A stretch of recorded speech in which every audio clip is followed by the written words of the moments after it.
naka def yow foo joxee mbaa def la suma tool balaa wari woon man de man faa tehi man yaa ngi toog di daa dégg son man faa tehi di man suma tool bi fa booy baaxatul xanaa doo dee use engrais fertilizer ndax man loolu yow bu wuti ko foofu faa tehi dem ca dépôt ba dafa wuti fa sori gis nga mbayum léegi boo amul fertilizer du baax de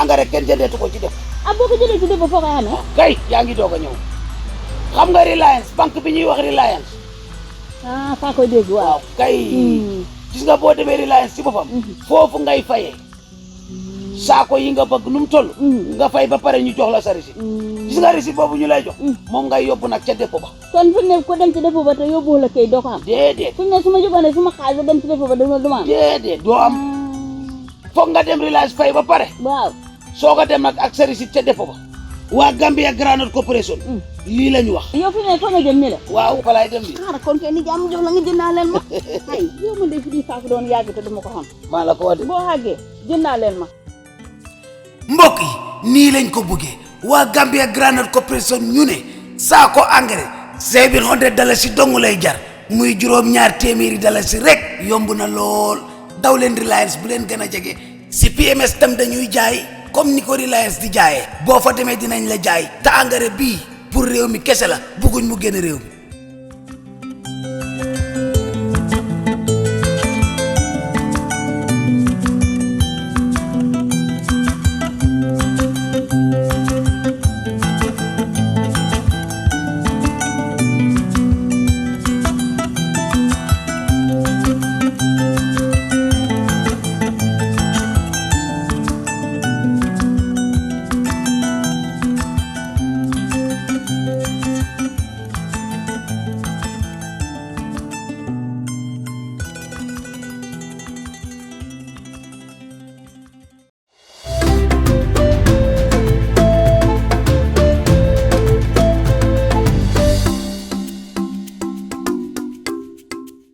It's a warm welcome here in our studios in Serekunda. This is Star TV News with me, Sarah Camara.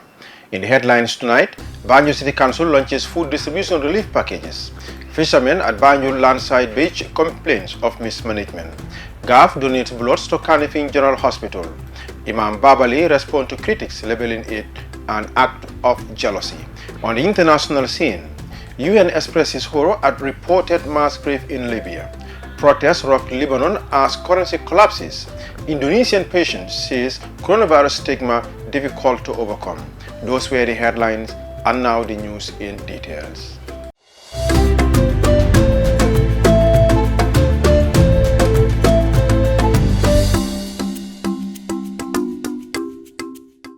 Banjul City Council, in partnership with the Banjul Relief Initiative Association, on Thursday launched the distribution of food packages meant to complement the government of the Gambia effort in the fight against COVID-19. Mod Baji was there and he now reports.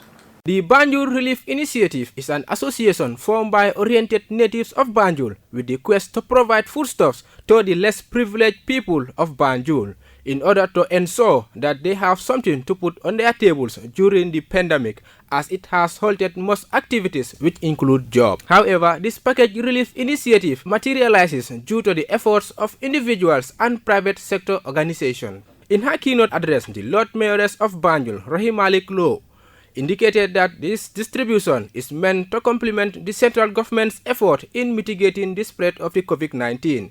She noted that this distribution is apolitical. It is with great delight that I look back at the past months and how far we have gone to be able to reach where we are today with the Banjul Relief Initiative. Allow me to highlight that these are trying times in the country with the outbreak of COVID-19 and its impact in our daily lives, which has affected us not only economically, but across all sectors of development. First of all, I would like to commend the Banjul Relief Initiative Task Force. These dynamic individuals left their engagements and answered to our call to support in this process.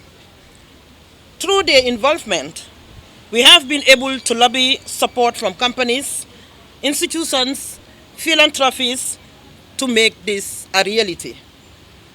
To the civil society organizations under the leadership of Issa Hassau, I must appreciate all the capacity and efforts you invested in this process by doing a survey in all households, distribution of government's food aid, scoping the food items for the initiative, among others. Your contribution towards the development of Banjul is well appreciated. To my councillors and staffs of council, I sincerely thank you for supporting this initiative. We wish to inform everyone that the Banjul Relief Initiative food aid is to complement the efforts of the government, as highlighted by the chairperson. 50% of the households have already received their packages, and this second phase will be distributed to the remaining households that didn't benefit from the government's package. Allow me to inform you that the food assistance distribution will commence today for a maximum of a week.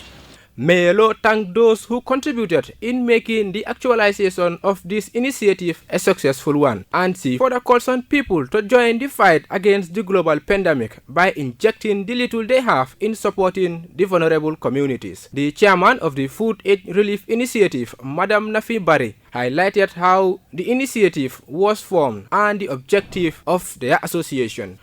Sometime in March, we were approached by the mayor of Banjul. And she said, my sister, there's COVID in town, and I want to help the citizens of Banjul. And we want to raise funds and look for support to help them.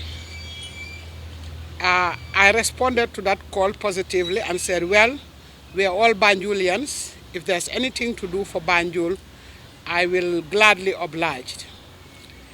Therefore, we teamed up. The initiative is not only myself, it consisted of various members whom I would love to list. That's myself, who subsequently became the chairperson. We have Mr. Ndene Senghor, who was the secretary.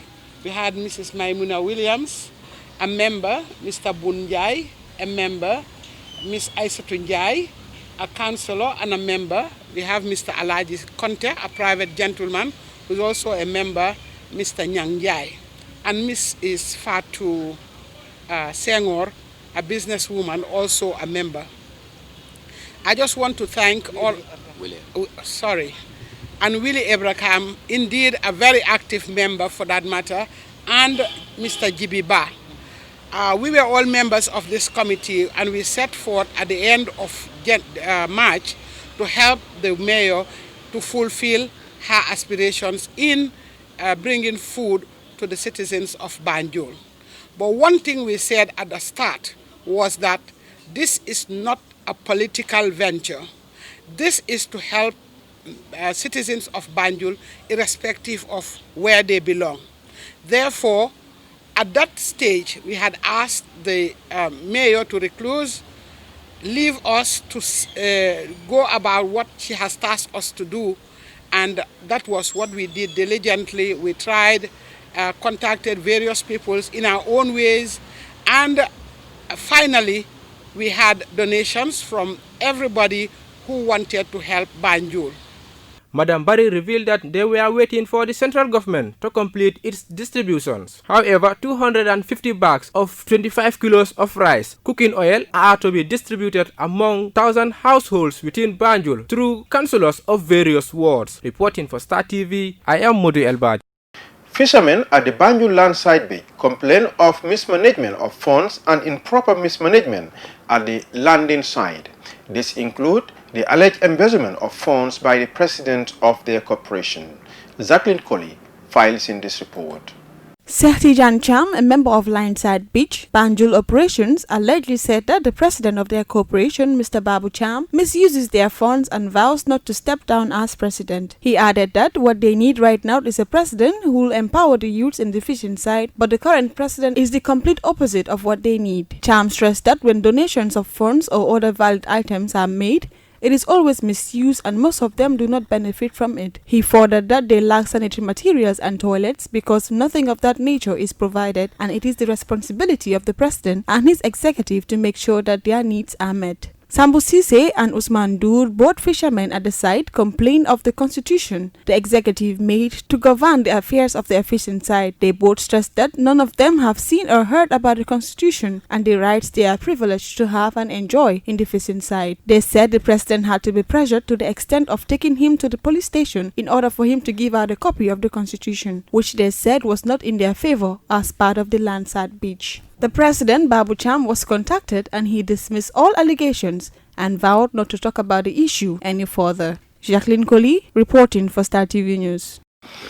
Over 100 soldiers from the Fajara barracks today donated blood to the Serekunda Kanifing General Hospital in commemoration of World Blood Donor Day with the theme Save Blood, Save Lives, and with the slogan Give Blood and Make the World a Healthier Place. Our reporter Maria Madem was present at the event and she now reports. Every year, the World Health Organization celebrates World Blood Donor Day across the globe, slated for 14th of June. But due to the coronavirus pandemic, the Gambia Armed Forces decided to celebrate it today by donating blood across the country, including the Kanifing General Hospital, under the theme Save Blood, Save Lives, and with the slogan Give Blood and Make the World a Healthier Place. This is also part of GAV's efforts in complementing the Ministry of Health and Social Welfare's efforts in ensuring adequate supply of blood to Gambians, particularly during this pandemic. The Kanifing General Hospital Board Chairman, Mr. Mohammed Kabir Cham, shows appreciation and gratitude to the donors and says that the need for safe blood is universal and they are focusing on safe blood as the slogan indicated. The need for blood, especially for safe blood. Blood is general, but our focus is on safe blood.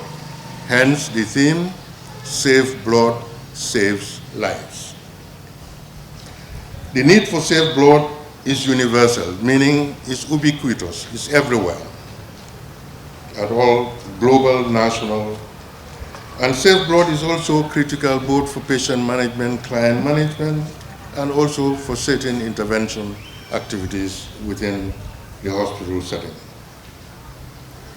We also appreciate that it contributes to the longevity of life and also the sustainability of the management of patients and clients. This is fine, but with all these positive aspects, there are also certain challenges.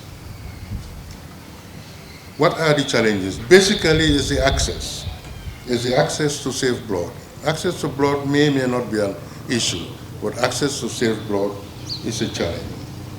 And this can only be assured through such noble, sacrificial interventions as what we are about to witness today. Focusing on voluntary, unpaid donation or donating of blood. He further urges people to become lifesavers by voluntarily donating blood regularly to the public and calls on national authorities and national blood transfusions to provide adequate resources and put in place systems and mechanisms to increase the collections of blood from voluntary donors to provide quality donor care by providing and implementing an appropriate clinical use of blood. The Deputy Program Manager at the National Blood Transfusion Services, Sophie Abia, thanked the donors and described the Gambia Armed Forces as two-faced heroes of the Gambian. I want to thank the Gambia Armed Forces for taking this initiative to donate blood countrywide as part of the commemoration of the World Blood Donor Day, which is celebrated globally on the 14th June every year. The Gambia Armed Forces are one of the partners of the Ministry of Health, the National Blood Transfusion Services, not today, but for decades. They have been giving and rendering service to the people of the Gambia every day, anytime when they are called. I call them the two-faced heroes because they help and protect us when we have crisis or war, and they also save the lives of patients in our hospitals. Mrs. Fatoumata Jallow Jawara, Country Director of Enterprise Life in the Gambia, said donating blood is an apt way of contributing to the society. It is important to understand that donating blood to save life is an apt way of contributing to society that directly gives life to another human being, individual, but also an entire family in some cases. The contribution of blood donors gives improved health to others in our community and ensure that various communities have access to safe and quality assured blood and blood-related products in both normal and emergency situations. For every drop of blood donated, a life could be saved. That life could be that of your family, a family member, a relative, a colleague, a neighbor, a friend, or a member of the community. Lieutenant Colonel Abdoulaye Mane and Commanding Officer, Guards Battalion of Fajara Barak, says this gesture is part of this year's activities. GAF, under the leadership of the newly appointed CDS, has launched a blood donor drive in complementing the efforts of the ministry and ensuring adequate supply of blood to the community. As part of this year's activities, marking the day, the Gambia Armed Forces, under the able leadership of the Chief of Defense Staff, Major General Yakub A. Drame, has launched a blood donor drive under the theme Save Blood, Save Lives, with the slogan, Give Blood and Make the World a Healthier Place. This patriotic and humanitarian gesture is aimed at complementing the efforts of the Ministry of Health and Social Welfare in ensuring adequate supply of blood to Gambians, particularly during COVID-19 pandemic. Consequently, officers, soldiers, and ratings of the Gambia Armed Forces in all military installations from Banjul to Basse would voluntarily donate blood to ensure individuals and countries have access to safe and quality assured blood and blood products in both normal and emergency situations. This historic and symbolic event, which I speak is happening at all hospitals and major health centers throughout the Gambia. Mariama Dem, reporting for Star TV News. Imam Babali, a commissioner at the National Human Rights Commission, has taken the opportunity during the Commission's recent press conference to respond to Gambians calling for his resignation after the Commission's 2019 annual report suggests protection for the rights of lesbians, gays, bisexual, and transgender people. Jacqueline Colley was there and she now reports.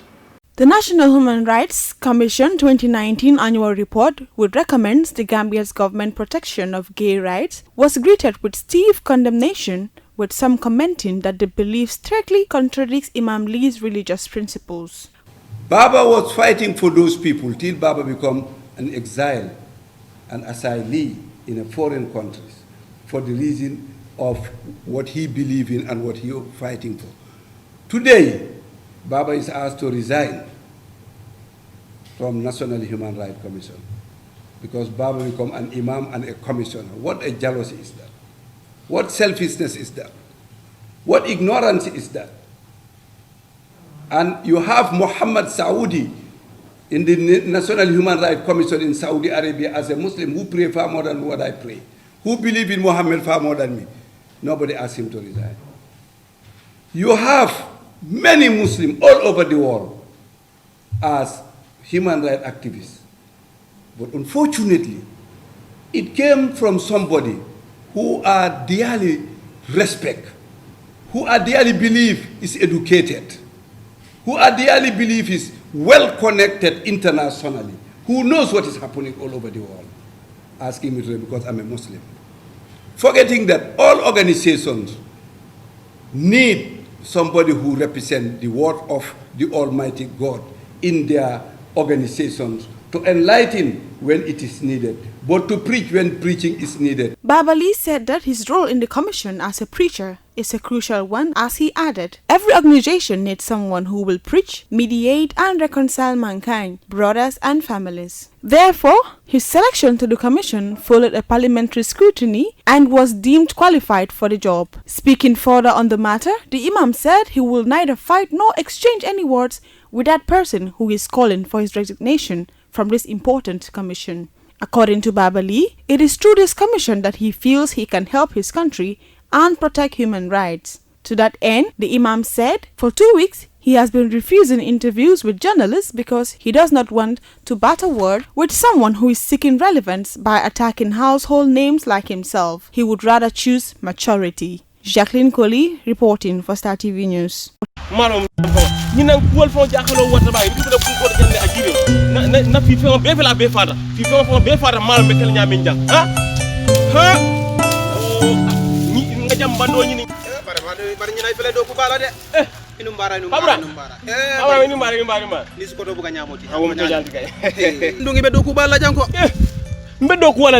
bar fenkil nañ jaxal jang nga fem fi jabu ka bete nga fem fi jabu ka bete nga fem fi yang ko jaxal dafa malo mekel nyaati le ne jambando soto angare nyeng ne o soto yake jang ila soto fengo fam be yiru wara je jambando ha woto alhamdulillah sa jambando mo soto la nyaati le sani moli abula le kata fan kata depo nyinto hani ni futata je depo to sani buka wafi de ka kodo ta mo bulu ka boto dila wo bo sani wo botale sani mimbe kering wolem nyinto ko reliance ibita wolto ye kodo jo ne kodo jo reliance e ka risitol dia risito ni ngaku matal de wo risito ni adila e ka wole samba depo nyintu ne risito di yela jambando soto comme ngi yek mo fu nyami ngamoyle nim fana bodo jang ko denke mbira jambando sanna GGC wole Gambia Groundnut Corporation wolle be mararen nyin jambando la kola ando ila nyin jang ngalo ne nyin jambando ni yake jang ifam ba fa la ñela tumondo bar be jambando xel fa nga jibe nim bodo ya mbita wolto mbita sekro direct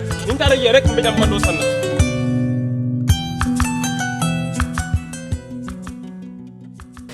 oto mbaɗigol ñewode ñul nadara kana mol dahandi GGC ka jambando data lambole fo dara ci me worwula he ñomo alten to balde mbad woto nimboru bayta ngata na jambando la ko do jo woto jang san sa mbe wutule ngata fo reliance nganna jambando la ko do joje to ngana risito ta ngata depo wala ngaji be CPMS katu ñun la fulol de min suriyata na rek nin tara nga joje benna jambando sotlal al nimbara bak ala baraka.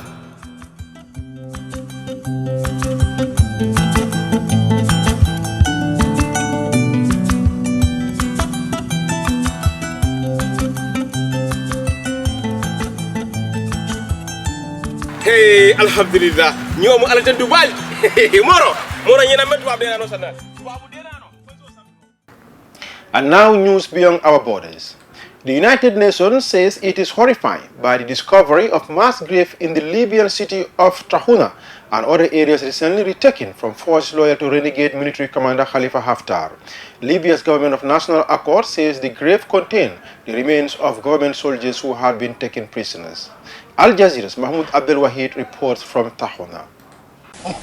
Whenever a mass grave is found in Tarhuna city, Mahmoud Hruda rushes to look for members of his family. He says local pro-Haftar fighters known as the Al-Khani Brigade kidnapped and killed his 2 brothers, 3 sisters and 3 cousins. I'm aware that my brothers, sisters and cousins are all dead. We also found 34 women dead in the morgue in the main hospital. There are also children. Dozens of bodies have recently been found on the outskirts of Tarhuna, some at this farm. They'll have to undergo forensic examination and have DNA samples taken. In April last year, Haftar's fighters launched a military campaign to seize the capital Tripoli. But last week they lost their stronghold of Tarhuna and have now been driven out of western Libya by forces loyal to the internationally recognized government. Witnesses have told the General Prosecutor's Office that Haftar's fighters killed hundreds of opponents, including women and pro-government captives. The Al-Khanis also turned some of their military camps into detention centers. On the walls, portraits of Mohsen Al-Khani, The government says he is the most notorious of the commanders who carried out executions. Everyone who was brought to this camp after April 4th last year disappeared. When we liberated the city, we found some of the murdered captives in this camp. The government is now trying to restore infrastructure that was damaged or destroyed by the war. But the social rift caused by Haftar's fighters in the city will likely take a long time to repair. For more than a year, Tarhuna city was a base for Haftar's fighters to attack Tripoli. Now, as the government tries to bring life in the city back to normal by pulling out its forces and calling for displaced civilians to return home, the victims' families say they are waiting for justice to be served. Mahmoud Abdul Wahid, Al Jazeera, Tarhuna. Protesters in Lebanon have tried to occupy the central bank as the nation's currency dropped to new lows against the dollar. The government has been in talks with the International Monetary Fund for weeks, but there are no signs of an imminent deal on a rescue package. Al Jazeera's Victoria Gatembe reports. Anti-government protesters face off with security forces in central Beirut. They blame the ruling alliance for the political turmoil and economic chaos engulfing Lebanon. This area of the capital has been a front line since October, when the protest movement began against the sectarian political class which has ruled for decades.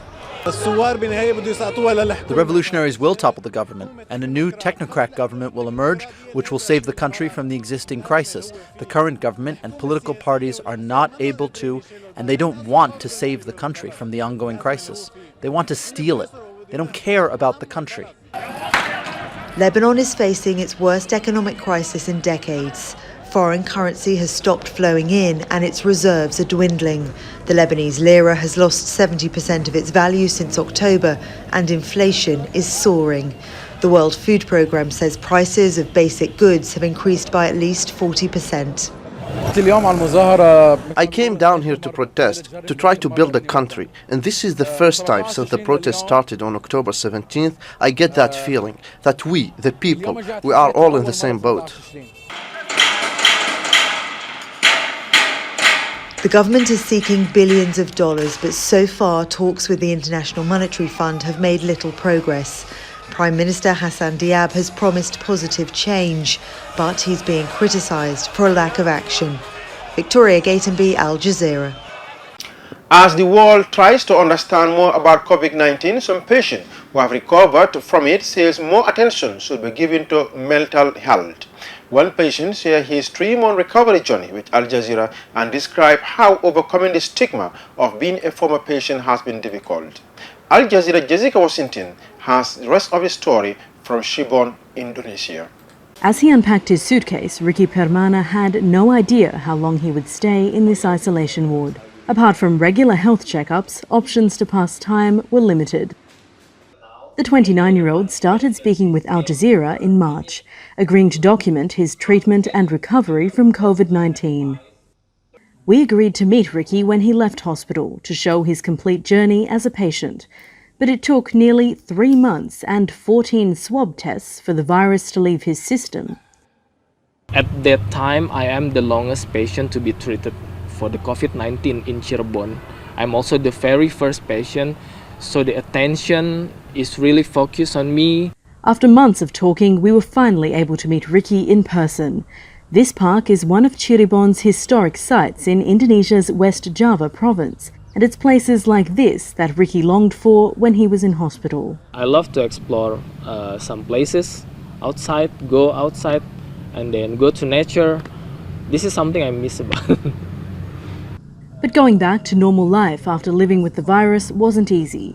Even when his doctor said he could go home, he asked for more time in the ward. Because I don't know what people think about me, are they trust that I'm healthy enough or not. So it's kind of ironic when you get a golden ticket to go home, but I refuse and I ask for 1 more day. He says support from his family helped him reintegrate into society. There's stigma to me and to my family that they keep asking that is he healthy enough to go back to the society? But then my family, my entire family in Cirebon are fighting for me.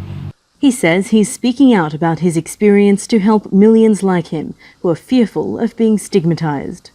You cannot imagine how hard inside the isolation room, but don't give up. Don't give up for yourself and for your family. Soon, Ricky will return to Jakarta, where he works as an immigration officer at the airport. But he says the experience of being one of Indonesia's first and longest COVID-19 patients will never leave him. Jessica Washington, Al Jazeera, Cirebon. And before we end the news, a recap of our main headlines. Banjul City Council launches food distribution relief packages. Fishermen at Banjul landside beach complains of mismanagement. GAF donates blood to Kanifing General Hospital.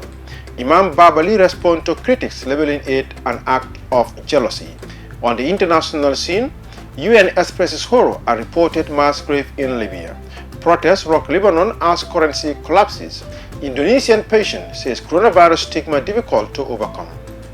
That's all for this edition of the news. Please enjoy the rest of our programs and join us tomorrow for more news. Thank you.